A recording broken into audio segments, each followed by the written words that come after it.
We're back with another exciting drum video. They're always exciting. Sometimes the drumming's not that exciting, but other parts of the video are.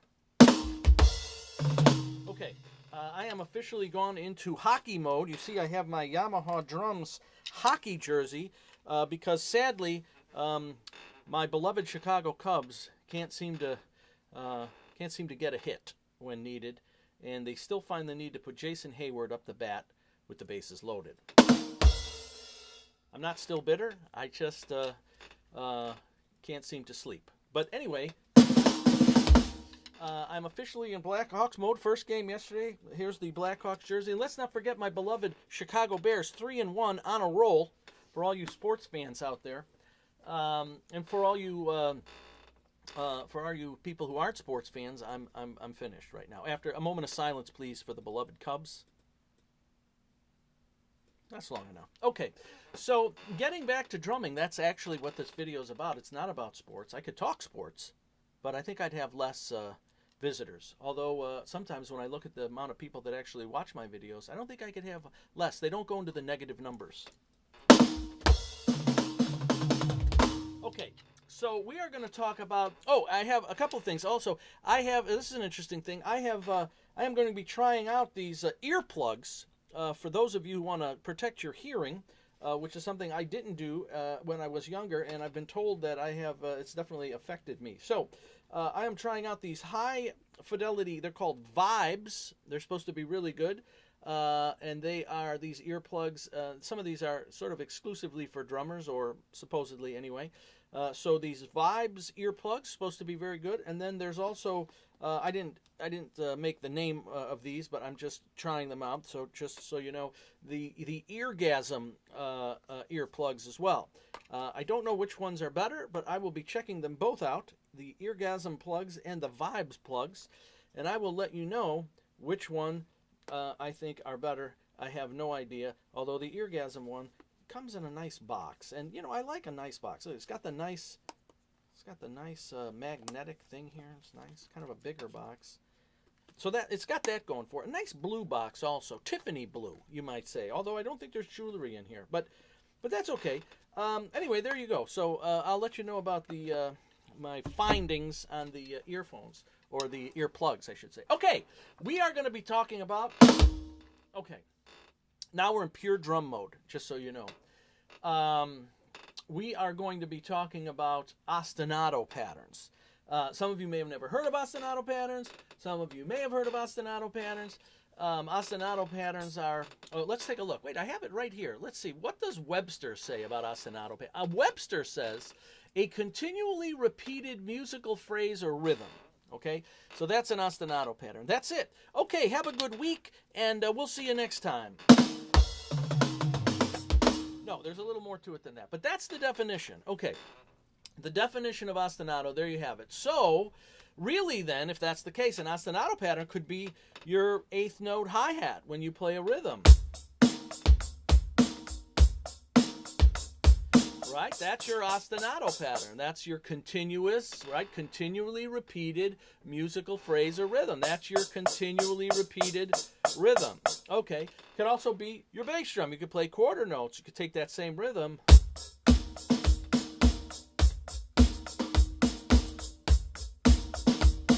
Okay, and you could play quarter note bass drum.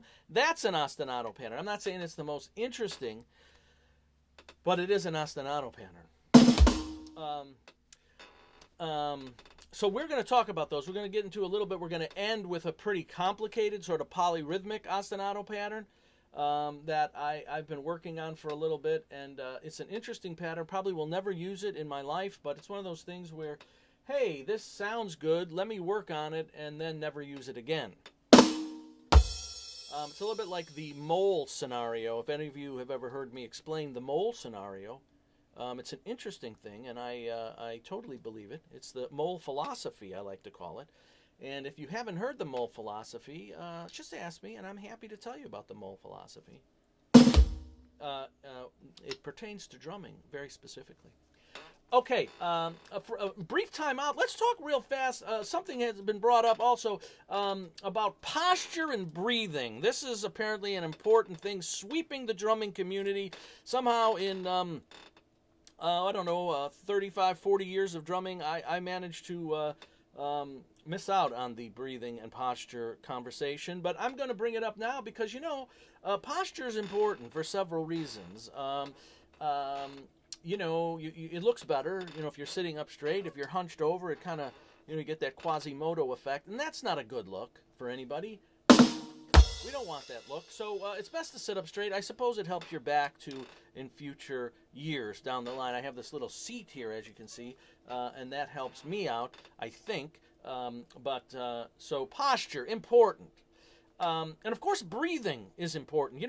I've been told by many doctors that if you don't breathe, you're not able to live.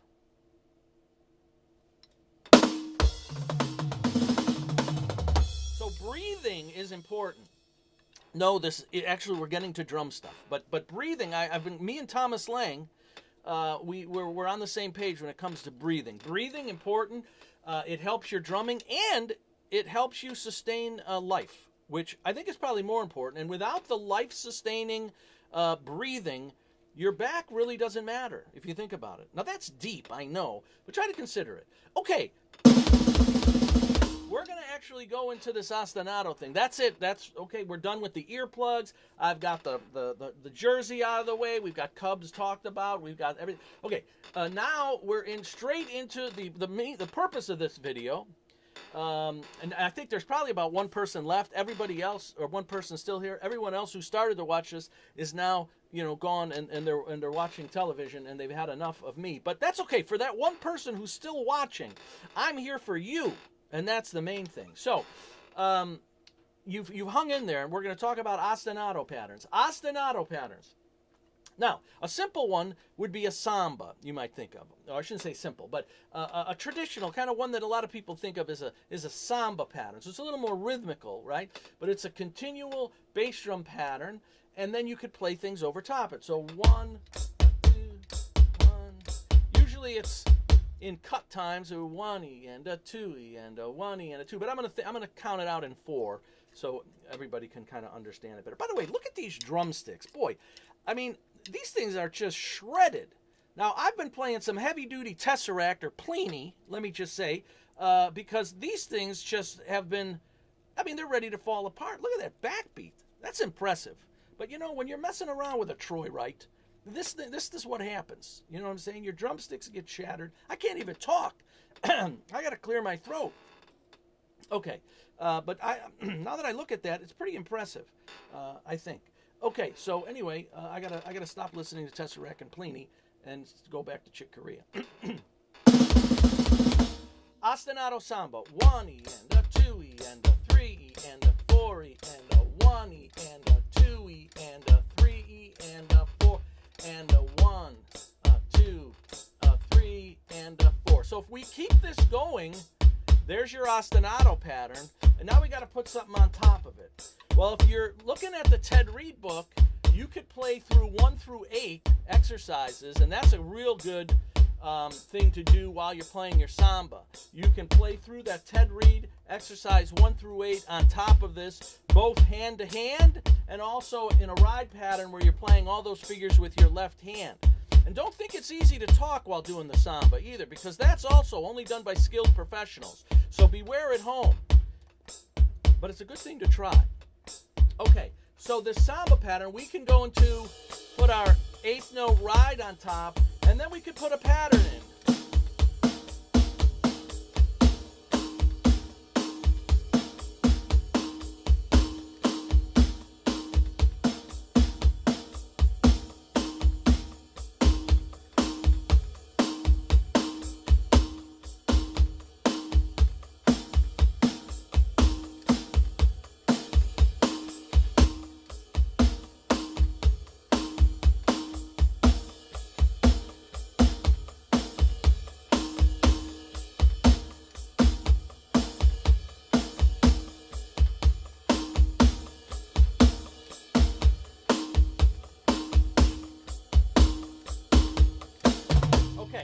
So there we have this ostinato pattern underneath while I was playing different variations. I think I did a 3-2 clave, a 2-3 clave. I think I did a bossa nova thing. I don't know what I was doing. And then I played this rock rhythm, which I played before. This is going to be our main groove for the hard part of this presentation. So there's just one, no editing, one.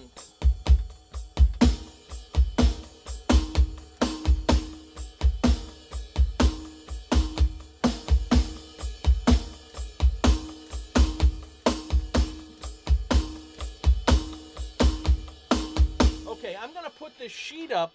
It's going to be high tech today.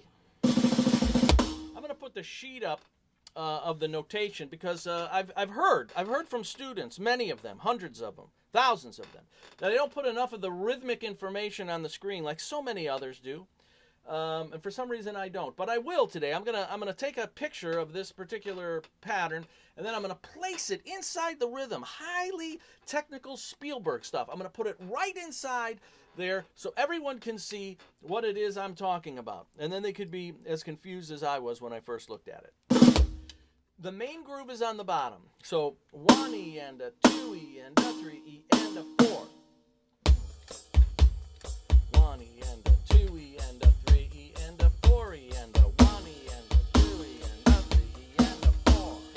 1 E and a 2 E and a 3 E and a 4. Okay, so there's your kind of a basic ostinato. All seriousness, you do that samba pattern and you go through the Ted Reed book 1 through 8. It's a great exercise. You could play it on the snare, all the notes. You could also, again, play a pattern, either 8th notes, okay, or you can do a that sort of pattern. 1 E and a 2 E and a 3 E and a 4 E and a 1 E and a 2 E and a 3 and a 4 E and a 1. And you could put all those left hand patterns over top your ostinato samba pattern. Tremendous exercise, gives you great independence. The samba pattern, Picaro plays lots of cool grooves samba in a rock context. So don't think of it as it has to be Latin just because you hear, oh, samba pattern, there he goes again. He's trying to get me into Latin and jazz. I know everybody's bored with that. They shouldn't be, but I know that they are. But you could take, like, samba rock stuff is cool. If you keep that pattern, or it may be a variation, but still, and you could really kind of do some cool stuff inside the rock realm as well. Okay, so we're going to talk about this pattern. It's a 3-measure pattern. Same thing. We're talking about ostinato patterns, and this one's going to be broke up. This is going to be a group of 3 within 4. So the pattern that I'm going to be playing, okay, is I'm going to use my hi-hat. There's variations of this, but I'm going to use my hi-hat. This is the pattern. That's it. 1, 2, 3. 1, 2, 3. And I'm just going to loop that. Now I'm going to count this for 3 measures, and I'm going to count 16th notes. 1 E and a 2 E and a 3 E and a 4 E and a 1 E and a 2 E and a 3 and a 4 E and a 1 E and a 2 E and a 3 E and a 4 E and a 1. Okay? So it takes 3 measures before that grouping of 3, that ostinato rhythm of those 3 notes gets back around to 1. Okay? It takes 3 measures before that happens, before it resolves back to 1. Okay. So you work on that, right? You work on playing those 3 notes over and over and over. You can do it with double bass. You can do it that way. I kind of like the lightness of the hi-hat. But again, I'm going to do it one more time. I'm going to count it so you know what's going on. 1 E and a 2 E and a 3 E and a 4 E and a 1 E and a 2 E and a 3 E and a 4 and a 1 E and a 2 E and a 3 E and a 4 E and a 1. Okay, so then we're going to take that pattern. What are we going to do with it? I don't know. So Simon Phillips decided, and he's got the cool octobans and everything, and he's doing stuff, and he's moving around. I don't have the cool octobans, but Simon, if you want to send them to me, I'm happy to do the exact pattern you did. If you want to send me the what are they called? Octobans? Octobans? I was going to say octagon, but isn't that like an 8? Some kind of, I don't know. math is not my thing, you know, except for polyrhythms. Hey, maybe I'm better at math than I thought. Okay, so so that's our pattern. That's going to be our bass, our bass BASE, not BASS. Our bass ostinato pattern. 1 E and 2 E and 3 notes. 1 2 3 1 2 3 1 2 3 1 2 3 1 2 3 1. And then so while I'm doing that, I'm going to put on top of it, because remember, that's going to be the rhythm that's going to be played. On top of that rhythm, I'm going to put that main groove that I played before. I'm going to play it with my right hand. I have to do it all with my right hand because my left hand is playing the tom in the ostinato beat. So my right hand is going to be playing 1 E and 2 E and a 3 E and a 4 E and 1 E and a 2 E and a 3 E and a 4 E and 1 E and a 2 E and a 3 E and a 4. Okay? So that's what's going to be going on over top 1 E and a 2 E and a 3 E and a 4 E and a 1. You put that all together, and I don't even know if it sounds good. It sounded good to me, but it shows you the complexity sometimes of rhythms. And I think when you try this, it might sound simpler or simple, but it really isn't. It's pretty difficult, even for guys that are pretty good players. It's just a unique thing, and ostinato patterns are like that in general. And that's one of the reasons I think jazz is difficult for people, because that's an ostinato pattern, right? 1, 2, 3, 4, and you got to do this, and you got to put all these notes underneath while you keep this going. Now, you don't necessarily have to keep the jazz ride going, but in its basic form, that's the jazz ride, and then you got to do all this comping underneath against that, as opposed to just the straight eighth. So that's another example. Okay, so I'm going to try to play this Simon Phillips thing. I'm going to do it with the hi-hat and do the 3 notes. We're going to use this note, this floor tom. Again, my groove with my hand is going to be 1 E and a 2 E and a 3 E and a 4 E and a 1 E and a 2 E and a 3 E and a 4. And I'm going to be putting this underneath it, 1 E and a 2 E and a 3 E and a 4 E and a 1 E and I'm going to do that for 3 measures before it repeats to 1. Here we go. Okay, you know what I'm gonna do? I'm gonna breathe, because as we know, breathing's important. I feel a lot better. I'm gonna sit up straight, because as you know, if I lean over, not only am I liable to fall and break my neck, but I'm quite possibly going to hurt my back when I'm 85. So what I'm going to do is I'm going to sit up straight. I might even put a board behind me, maybe a 2x4. Big Joe, you got a 2x4 down at the campground? Maybe I'll put a 2x4 right behind my back and strap it to me, and then I'll sit up straight. You don't hear this stuff on anybody else's videos. That I can guarantee. You are watching a video right now that no one else is talking about strapping themselves to a 2x4. I can guarantee that. Okay, here we go. The Simon Phillips polyrhythmic groove. 1 E and a 2 E and, top part, bottom part, 1 E and a 2 E and a 3 E and a 4. I hope you like it. I actually have to concentrate now. No more silliness. Okay, here we go. 1 E and a 2 E and, no editing. I hope not. I hope there's no editing. 1 E and a 2 E and a 3, 4 E and a...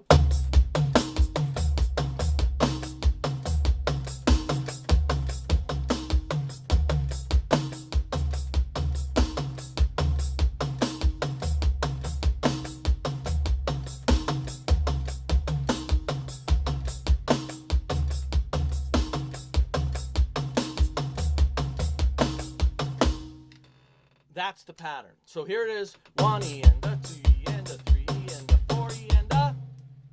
Right hand. 1 E and a 2 E and a 3 E and a 4. Here we go again.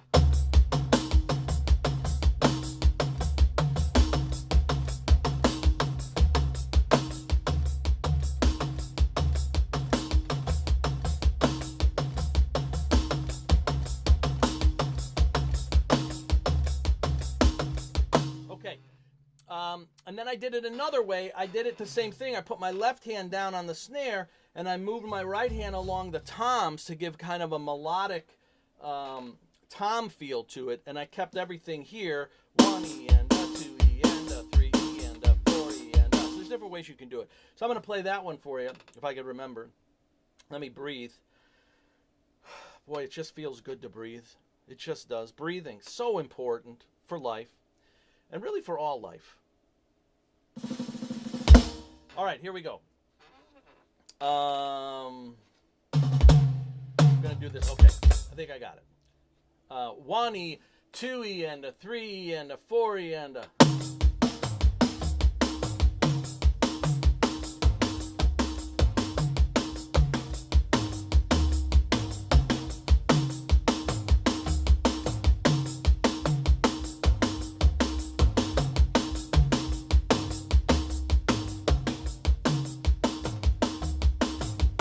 Okay, that's pretty much it. You can do it double bass if you want. You can do it this way, double bass.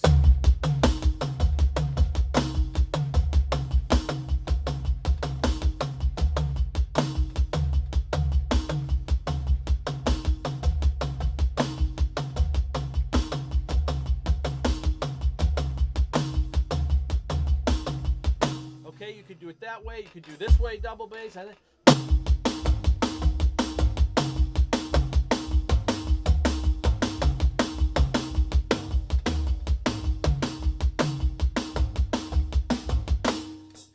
So there's all kinds of ways that you kind of play this. There's a version where you play the cymbals, and I'm working on another one where I'm playing it with like 1 E,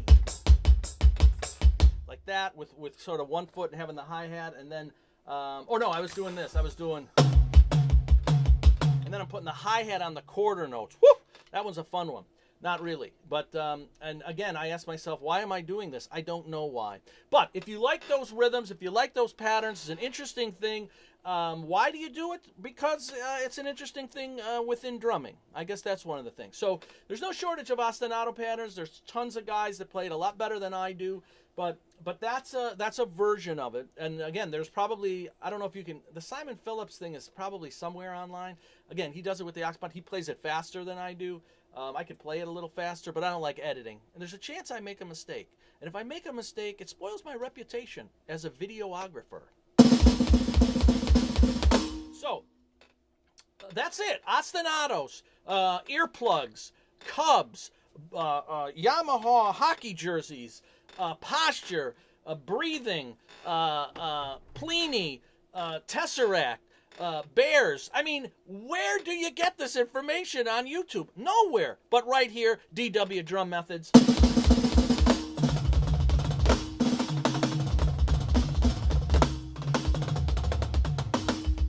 And just for Joe, this is just for Joe. Let me think. I'll never be able to do it.